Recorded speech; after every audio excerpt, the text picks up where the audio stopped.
Hey guys, welcome back to the channel. In today's video, I'm going to show you how we can change profile picture on Instagram.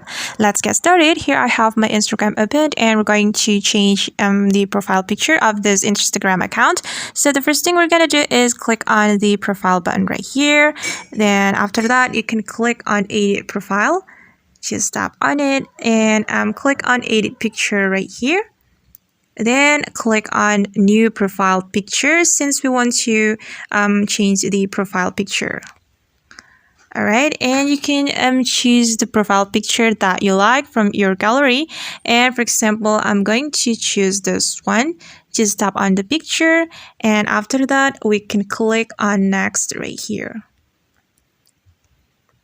Okay, and we can put filter or we can edit the picture before we post it. And I'm just going to click on next because I don't want to put filter or edit the picture. Okay guys, and now the profile picture has been changed, and that's how we can change profile picture on Instagram. I hope this video will be helpful for you. Thank you so much for watching and see you on the next video.